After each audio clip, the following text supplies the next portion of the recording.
Okay, hopefully eventually I'll get to talk about a couple that's not like being ripped apart from each other in regards to, oh, one of them died, or oh, one of them's on the other side of the world, or oh, let's have this happen.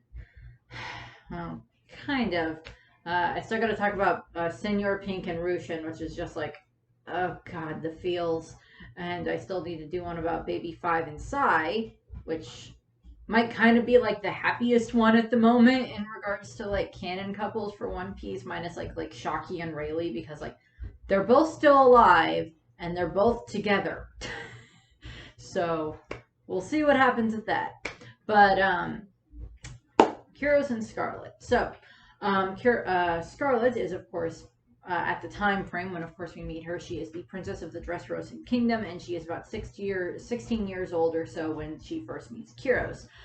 She, of course, grew up kind of knowing that, Kyros was this gladiator in the Colosseum that her father had kind of taken, I wouldn't say pity on, but compassion for, and brought Kyros into the Colosseum, and then Kyros won so many fights and everything, and he won the 3,000 consecutive fights without losing to anyone, and then his final fight is of course with Riku, and he wins that fight. And then Riku says, okay, well, you've done everything that you need to do here, so why don't you come, and you can come and become the captain of the guard? Which Kyros does take him up on that, partly because, he is, wanting to, pay back this man that has, given him a focus and everything. And when he meets Scarlett, it was like when he's first, made the captain of the guard, everyone is just like so proud of him and everything. The citizens, he's gone from being this, murdering, when he killed someone because that person hurt his friend or killed his friend or hurt his friend, whichever one. He went up, killed someone in the process. Kyros did kill someone, and Kyros has never let himself forget that, because he took a life and he has no intention of ever letting himself forget that. And Riku gave him a way to like focus his rage, and that was into fighting. And then he grew and grew from this little thing into turning into like this champion of the Colosseum. And so many of the people were so enamored with him by that point in time, and everything was Kyros could do no wrong. And Kyros and Kyros is turned made the captain of the guard. And when him and Scarlett first meets, she has absolutely no problem voicing her disapproval of him, still viewing him as a murderer, and she cannot understand why her father accepted him, why her father made him into this captain of the guard, why he gave him this honor position and everything, when like there's still, they still like tank around and like these other soldiers and everything. It's just like, why are you even here? This isn't where you're supposed to be. You're a murderer. You should be in jail, type of a thing. And then, of course, we find out that that Scarlett becomes abducted at one point, and despite she Kyros still goes and he saves her, of course, on the ship, and like he saves her from the pirates that tried to abduct her, and he checks, like he touches her to make sure she's okay, and then he just like jumps back because he's just like, oh my god, I'm so sorry I touched you, I'm sorry, I didn't mean to, I'm sorry. And she just like, Kyros, and like throws herself at him and like just like starts to like hugs him around the waist, and she's like, I was so scared, I'm so glad you came and saved me, thank you. And I mean, like, yeah, if you're someone that was abducted and everything, then this person that comes and saves you is kind of going to be your hero for a little while there. Yeah. So she becomes kind of enamored with him in that way, and she does fall in love with him.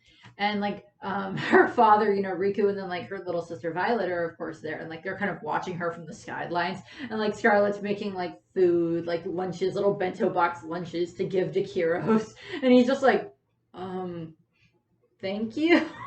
And like he eats them, and he's her guard. He's he keeps getting assigned to like look after her most of the time and everything. And like we watch as the seasons change. It changes from like spring into fall into winter, and he stays there beside her, protecting her, guarding her, and he falls in love with her as well.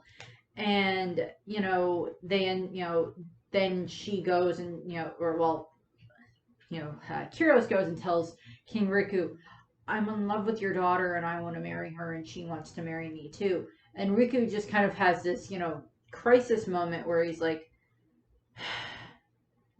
well, I can't just let you go and marry her considering your background. I don't know what that would say. Not that I hold that against you or anything like that, but it's like it's in regards to like the people and in regards to like what other kingdoms would think, because Scarlett was the heir to the throne. She was the older child. Therefore, she was, of course, the heir and the one that would become Queen of Dressrosa. And if Kyros married her, then he would be the one that would be in line to become king.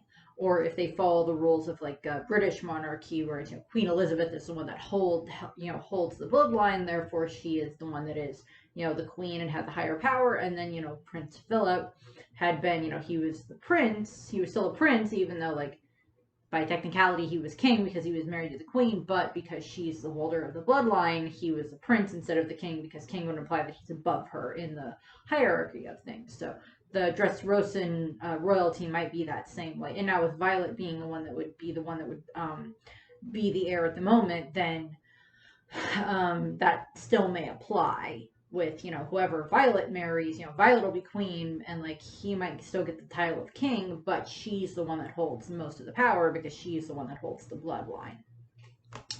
But back to Scarlett and Kyros. Kyros, he tells Riku that he's in love with her and everything, and Riku just gets to the point where it's just like, okay, well, I can't deny you being with my daughter. She loves you, and I could never try to do anything to make her unhappy, type of a thing.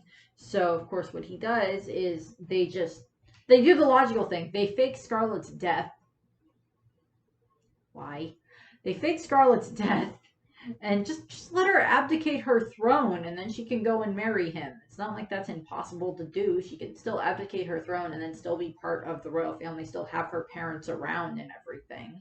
But then again, there's also the whole thing of like, they go off, they get married, they fake Scarlett's death, and like her mom and her dad and her younger sister, of course, along with several of the guards, know that she's still alive, and her and Kyros go off, and they go and live in the flower fields, and like they work and tend the flower fields and everything. And they, that's where they get their money from and everything. I'm sure that like they sell like Riku's not going to want his daughter and son-in-law and their eventual granddaughter to starve or anything like that. So he's probably sending like some type of a stipend off to them every month or so of like so much gold, so many berries, and then like they just use that to make sure that they don't go hungry. And then like the rest of it is like money from the flowers or from like Kyros doing other things. But they, of course, Kyros and Scarlett, of course, have Rebecca. And, Scarlett and Kyros are just very, very happy. And, like, Kyros is just so enamored with Rebecca. He's just like, she's so cute. How is she so cute? And I love that. That's so adorable. And then, of course, when Rebecca's about, I think she's about 10. Yeah, no, and she's 6. She's 6 because she's 16 currently, and that was 10 years ago, so she's 6 at the moment. Give or take how time works in One Piece. She's about 6 years old, and that's when the Don Quixote family show up, when the Don Quixote pirates show up, and Kyros goes off and he goes to go and help protect her father and the kingdom, to go see what's going on. And Scarlett and Rebecca, of course, they stay back at the, they go to the flower fields for the time being to wait there for, Kyros to show back up. Unfortunately, of course, Kyros shows up at the palace, and then he gets turned into the toy soldier, and everyone forgets about him. He, chops off his own leg, gets turned into the toy soldier, grabs Riku and escapes.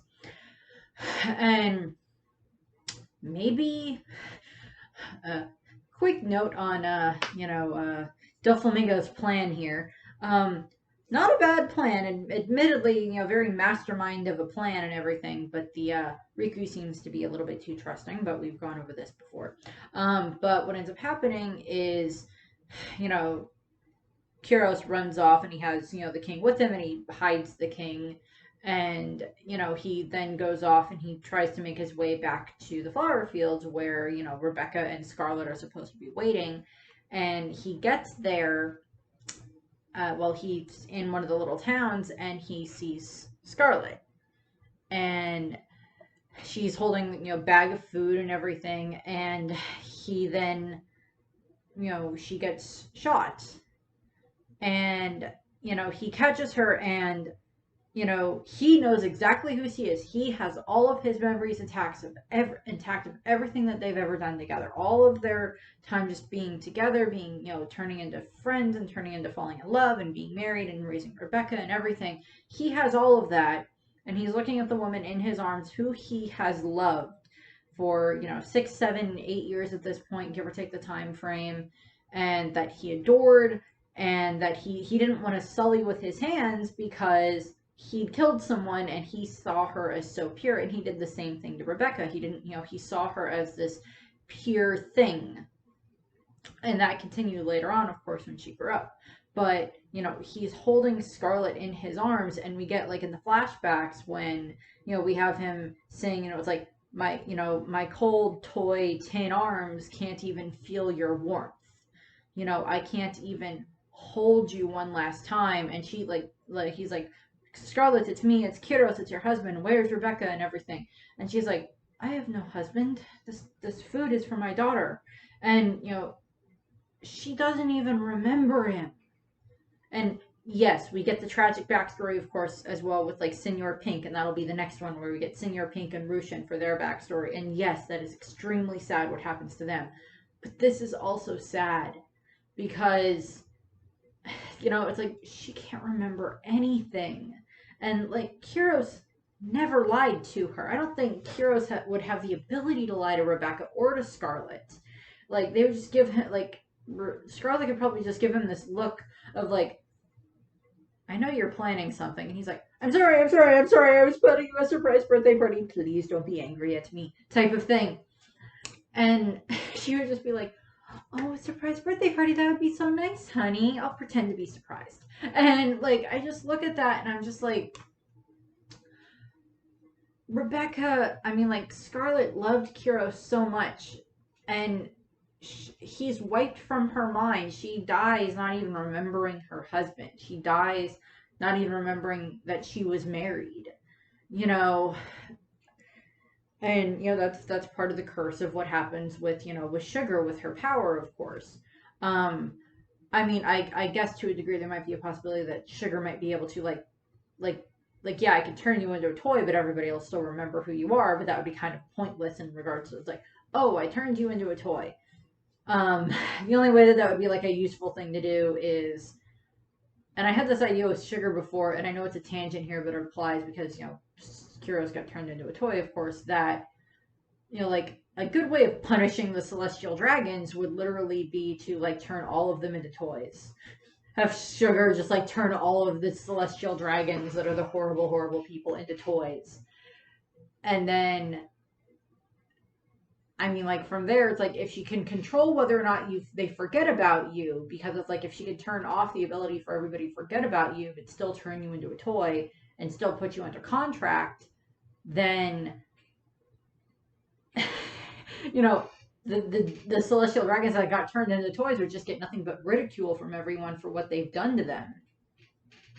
But moving back to Kyros and Scarlett, Kyros, in his tin soldier form, his thunder soldier form, he runs back to where, he told Rebecca and Scarlett to wait in the flower fields, and, he runs back there, and, he has to pretend to Rebecca that, because at this point he's realized that, oh, my own father-in-law forgot about me, my wife forgot about me, therefore my daughter's not even going to know who I am. And he, lies to Rebecca and says, your mother asked me to look after you. Technically not a lie. She's his own kid, so it's not really a lie. But, he has to say something to get Scarlett, to get Rebecca to trust him. And, like, he gives her food, and, we get to watch through all the memories of, like, how much he still stays beside Rebecca and protects her and raises her and everything. And, he finds out later on that Diamante is the one, of course, that killed her, and then he holds that, with inside of him for, the next 10 years, or whatever point in time he found out that Diamante was the one that killed his wife. And, Rebecca and, Kyros, they bury Scarlett, and, like, she has, the modest little grave marker and everything up on the Sunflower Hill. And, of course, I'm watching my way through the Dressrosa arc now, the English dubbed version of it, and I just got to watch like the whole fight and everything between Kyros and Diamante with like Rebecca there and Robin there, and like just all of the the the that rain stuff that Diamante does, where he uses his flag fruit to like flatten all of the little shrapnel pieces, and then they just come raining down onto Kyros and everything. And Kyros just stands there and takes it, because he's like, this is like, this pain of like whatever you're putting me through now is nothing compared to the pain of watching like my father-in-law's face after I saved his life and he doesn't know who I am, and watching my wife die in my arms with her having no idea who I am and not even being able to feel her warmth, and then having to raise my daughter for the last 10 years on my own, pretending to just be a toy, and she has no idea that I'm her actual father. And and we get to watch that, and like he'll take anything. Kyros would take all of that pain, and he tells Rebecca, he's like, don't fight, I don't want you to fight him, you keep your hands clean, because whatever is left of your mother is is inside of you. Her hands were clean, and I want your hands clean. You've done so well, even with like fighting in the Colosseum and everything. You haven't killed anyone. You haven't like brutally injured anyone. You've defended yourself, but you haven't killed anyone or brutally injured anyone. And I don't want that blood on your hands. I don't want this monster's blood on your hands, because you're the last bit that is still there of Scarlett.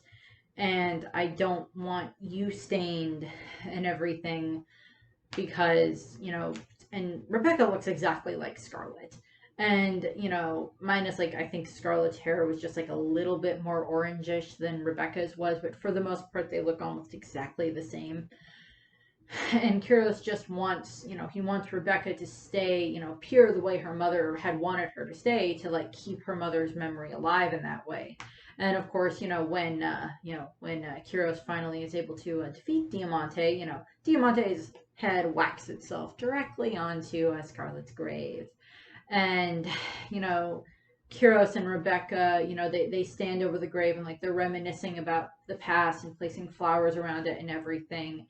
And of course, I mean, I went over this in the Father's Day video several months ago, in regards to like Kyros and Rebecca. It's Rebecca had the opportunity to stay to be this princess and become the next princess and the future ruler of Dressrosa, but she of course turns that down.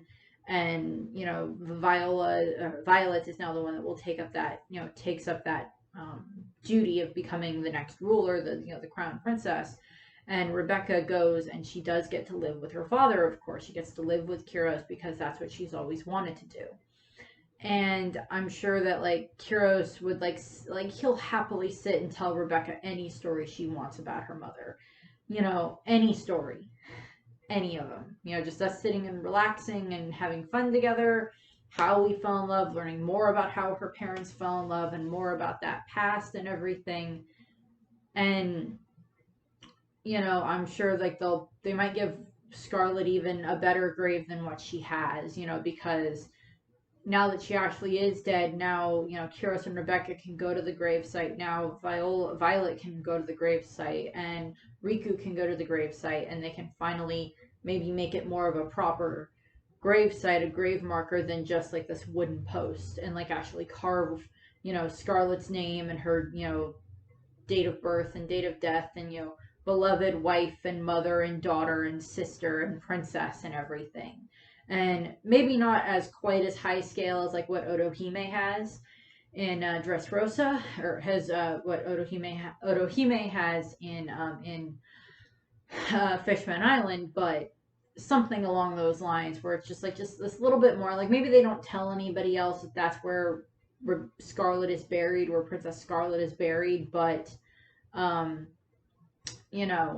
they still, it helps give them more closure, that she can rest a little bit more in peace now. And I'm sure, again, you know, all those nights when Kyros, you know, when he would go off to work and everything and then come back and be around Rebecca during the day and then go off at night or work again and then come back and go back and, you know, back and forth and back and forth. There were probably so many times where he just, he just probably just wanted to run and hide in his own memory, his memories of Scarlett, but he couldn't do that because he has to take care of Rebecca to keep, you know, Scarlett's memory alive, because Rebecca already forgot her father and Scarlett already, you know, forgot her husband and everything, and he doesn't want Scarlett to be forgotten. He doesn't want his own daughter to forget his wife, to forget her mother. And, you know, I don't necessarily think that Scarlett is going to be mentioned anymore in the story, beyond maybe like if down the line they do have it be that like at like maybe they show like Violet's coronation and like maybe Rebecca is there in like this very beautiful dress and like they say, oh, that looks so much like this dress that your mother used to wear, type of a thing. And like, you know, maybe they do that or something. And of course, just because of the fact, if I can, I am going to mention that, you know, there's a lot of people that like Rebecca and Kobe together just because of like Kobe's like, oh my god, a girl talked to me, what do I do? um um I don't know where I fall on this. Yeah, they'd be a cute couple and everything, and they could like fanboy and fangirl about like Luffy and such. That would be kind of fun to watch. Um, although I'm pretty sure that if they ever did have a son, the son would probably end up with either the first name of Luffy or the middle name of Luffy. But given the fact that you know, Kobe is a Marine, barring like the Marines um, getting a lot of things taken care of before the end of the story. You know, Kobe having a child with the first name or the middle name of Luffy would probably not go over well with the higher ups. Uh, Captain Kobe, we have to discuss with you something real quick. Yes. We have the birth certificate here of your son. Yes. Something Luffy, something, whatever Kobe's last name or is, or whatever the case may be. You've named your son after an infamous pirate that has punched a, you know, punched a celestial dragon and caused an, you know, break out and impel down and cause so many other problems for the world government and is a Yonko and everything. And you've named your son after him. Yes. Like the other Marines looking at each other. You don't see a problem with this? Well, my wife is the one that named him. Yes, your wife, Princess Rebecca of the the Dressrosa Kingdom. Yes, her. Yeah, we have other questions about that. But like they would like fanboy and fangirl all over, you know, talking about Luffy and everything. But I mean, like I'd be okay with that, but I don't necessarily think that's going to be something that they necessarily go over in the story. But you know, they might do something where like maybe Kyros mentions something else about, you know, Scarlett down the line, like him and Viola and Rebecca and Riku, like all of them getting together, like having a big family dinner at various points and like just like talking about Scarlett and reminiscing about her, showing like Rebecca pictures of Scarlett as she grew up and everything. Maybe like Viola and Riku went around and got some like stealthy pictures of stealthy pictures of like Scarlett and Kyros, like when they were on their little dates. Like they got like stealthy pictures of them, like, okay, go, they're not looking, go, get a picture, go get a picture. And just pictures of like Scarlett running after her sister, give me back that camera. Like I would just find that hilarious if they ever did anything like that. That would just be so funny. So that's what I have there for Scarlett and Kyros, the epic love, is what this video is titled. And you know, it's that concept of, you know, Kyros is never going to fall in love with anyone else again. His heart belonged to Scarlett, and he has no intention of giving it to anybody else because he doesn't want to give it to anybody else because she was the perfect one for him.